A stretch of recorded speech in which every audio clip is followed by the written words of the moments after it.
Vamos começar aqui a nossa revisão, tratando um pouquinho sobre HIV/AIDS. Então, os primeiros casos foram identificados no Brasil na década de 80. De lá para cá, só tem aumentado o número de pacientes com HIV, tá certo, pessoal? Mas os pacientes que desenvolvem a AIDS, que é a síndrome da imunodeficiência adquirida, está diminuindo, porque o tratamento do HIV tem sido melhorado a cada dia. Então, a mudança do quadro epidemiológico não tem mais aquele perfil de risco, então qualquer pessoa está exposta, não é só apenas os profissionais do sexo, homossexuais, então está aberto mais à população, tá certo? Cada vez mais idosos, inclusive tem tido aí um aumento da incidência da disseminação do vírus HIV. Com relação a essa doença, o agente etiológico é o vírus da imunodeficiência humana, o HIV-1. E a prevenção é o uso de preservativo, porque um do tipo de transmissão é por via sexual. Existe também a transmissão por via vertical, mas que está diminuindo a incidência pelo tratamento e acompanhamento da gestante, com o uso de antirretroviral na gravidez e no bebê assim que nasce. Então, temos aqui detalhamento desse vírus do HIV.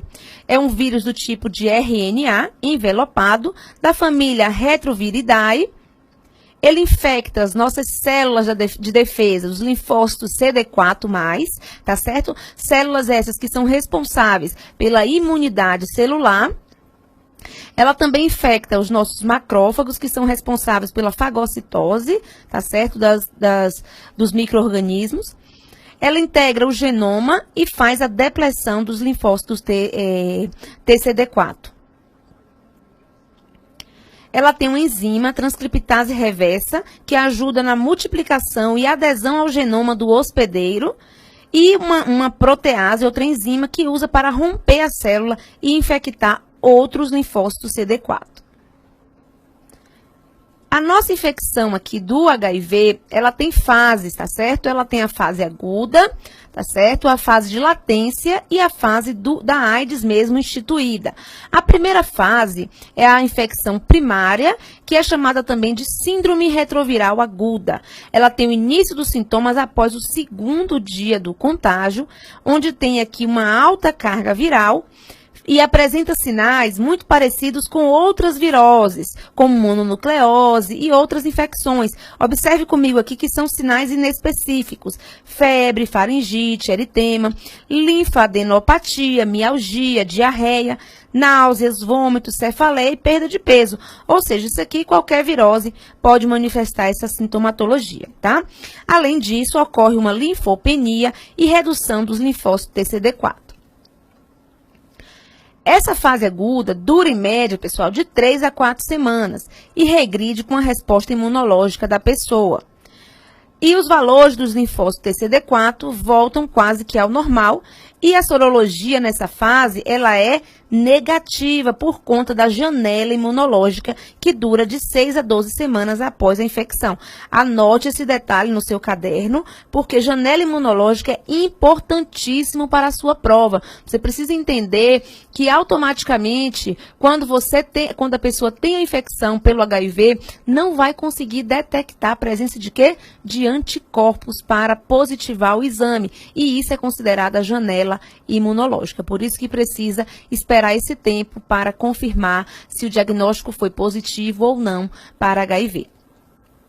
Temos aqui, pessoal, um gráfico para você ver como que se comporta a quantidade de vírus, tá certo, na pessoa pela semana. Então, entre 4 a 8 semanas, a carga viral, acompanhe comigo aqui em vermelho, ela atinge o topo máximo aqui, tá? Ela é bem alta, e nesse momento aqui da infecção aguda é que ocorre aquela sintomatologia que parece com outras infecções agudas, né? Gripe, mononucleose, por conta dessa alta carga viral.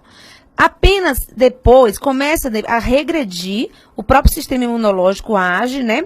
E começa a diminuir a quantidade de vírus. Aí entra na fase de latência, tá certo? Desse vírus. E é nesse momento aí que o tratamento normalmente é instituído com base em exames que são feitos de de triagem. Então, você faz o exame, às vezes, sem nem esperar que está com HIV e o resultado sai positivo, tá? Então, é justamente naquela triagem, o paciente que chega na unidade básica de saúde com várias DSTs, tem fator de risco para HIV, então pede-se o exame e o paciente sem sintomatologia, mas acontece do exame dar positivo, tá?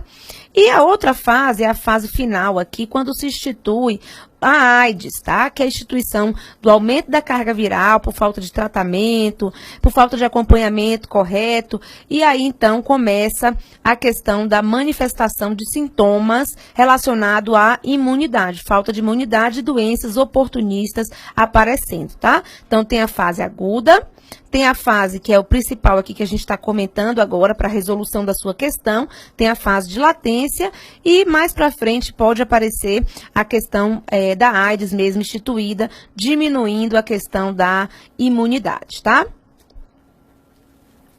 Vamos então aqui para a questão de número 21 da nossa prova, prova da Prefeitura de Várzea Grande, do Mato Grosso, da banca que vai fazer o seu concurso da Secretaria de Saúde do Paraná e BFC de 2016, essa prova. O vírus da imunodeficiência humana, HIV, causador da síndrome da imunodeficiência adquirida, AIDS, ataca o sistema imunológico, responsável em defender o organismo das doenças. As células mais atingidas são os linfócitos TCD4+. Leia as afirmativas e assinale a alternativa correta. Então, vamos lá, alternativa 1. Nos dias atuais, ser soro positivo para o HIV não é mais uma sentença de morte. É possível viver com qualidade de vida se o tratamento for realizado de forma adequada, seguindo à risca a prescrição dos medicamentos e as recomendações médicas. Perfeito, né, pessoal? Nós já discutimos aqui ao longo dessa revisão que o paciente com HIV não necessariamente vai manifestar a AIDS, que é a diminuição da imunidade, por conta da melhora da instituição do tratamento. Inclusive, hoje em dia tem um tratamento que é usado de forma coletiva, os 3 antirretrovirais em um comprimido só, para facilitar essa adesão ao tratamento. E quem segue a risca, como está dizendo aqui nesse enunciado do primeiro item, o tratamento correto, ele vai manter os níveis de carga viral baixo, tá? E vai subir a quantidade de linfócitos TCD4 saudáveis, com relação ao nosso paciente que está fazendo o uso do tratamento corretamente. Perfeito aqui o item 1, tá? Acompanhe comigo agora o item 2. O exame que confirma a infecção pelo vírus HIV detecta a presença de anticorpos produzidos pelo sistema de defesa do organismo. A sorologia positiva só é constatada de 30 a 60 dias após a exposição ao HIV. Essa demora é conhecida como janela imunológica. Pedi para você anotar e está aqui a prova que cai em um concurso. Então, janela imunológica é o tempo, tá certo? Entre o contágio com HIV, a infecção pelo HIV e o desenvolvimento de produção de anticorpos pelo corpo, sendo possível fazer o diagnóstico e a detecção desses anticorpos nos exames de sangue, tá certo, pessoal? Então, perfeito também o item 2, definindo para a gente aqui a janela imunológica. Verdadeiro o item 2. Vamos agora para o último item. O paciente na janela imunológica não corre o risco de transmitir o vírus HIV, pois ainda não tem anticorpos contra a doença. Pessoal, o que é que transmite a doença para outra pessoa? É o vírus, não é o anticorpo que você vai passar. O anticorpo é o mecanismo de defesa. Você vai passar o vírus para outra pessoa. Então, nessa fase aguda, é a fase que não aparece nos exames, mas é a fase de maior transmissibilidade, porque você aquele gráfico, que é o momento onde a carga viral é maior, tá certo? Então, carga viral alta, protegida, transmissão na certa. E o perigo é justamente esse, nesse momento da janela imunológica, tá certo? Por isso que o item 3 foi considerado falso aqui, e considerando a alternativa A como correta, primeiro e segundo itens estão verdadeiros.